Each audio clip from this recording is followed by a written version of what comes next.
இயேசு கிறிஸ்துவின் இனிதான நாமத்தினாலே உங்களை அன்போடு வாழ்த்துகிறேன்.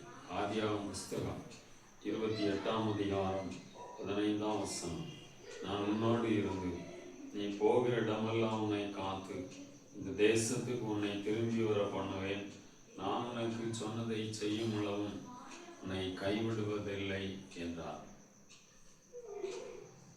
ஈசாக்கு யாக்கோபை அழைத்து ஆசீர்வதித்து பிரியமானவர்களே, யாக்கோபினுடைய மாமன் வீட்டுக்கு ஈசாக்கு யாக்கோபு கடந்து போகிறான்.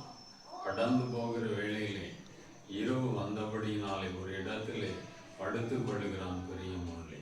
அந்த இடத்திலிருந்து ஆண்டவர் இறங்கி யாக்கோபோடு பேசுகிறார். நான் உன்னோடு இருந்து நீ போகிற இடமெல்லாம் உன்னை காத்து இந்த தேசத்துக்கு உன்னை திரும்பி வர பண்ணுவேன். நான் உன்னை கைவிடுவதில்லை என்று சொல்லி ஆண்டவர் யாக்கோவை பலப்படுத்தி அனுப்பினார். இந்த நாளிலே நம்மோடு பேசுகிறார். செய்கிற தொழில்கள், வியாபாரங்கள் ஆசீர்வதிக்கப்படும். உங்களுடைய வாழ்க்கையிலே உயர்வை தரும்படி கர்த்தர் விரும்புகிறார்.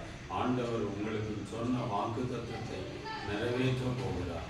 நான் உனக்கு சொன்னதை செய்யும் அளவு உன்னை கைவிடுவதில்லை இந்த ஆண்டவர் இந்த நாளிலிருந்து உங்களை நடத்த போகிறார். உங்களை ஆசீர்வதிக்க போகிறார்.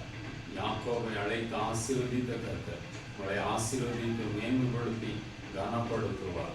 நாம் ஜெபிக்கலாம். பரிசுத்தமுள்ள பரலோகத்தின் பிதாவே, ஆண்டவரே, இந்த வேலைக்காய் ஸ்தோத்திரம். யாக்கோபை அழைத்து ஆசீர்வதித்த கர்த்தர் இந்த நாளில் இருந்த பிள்ளைகளை கர்த்தர் ஆசீர்வதிக்கிறார். கையின் பிரயாசங்கள் ஆசீர்வதிக்கப்படுவதாக மேன்மைப்படுத்தும் கனப்படுத்தும். இயேசுவின் நாமத்தில் பிதாவே, ஆமென்.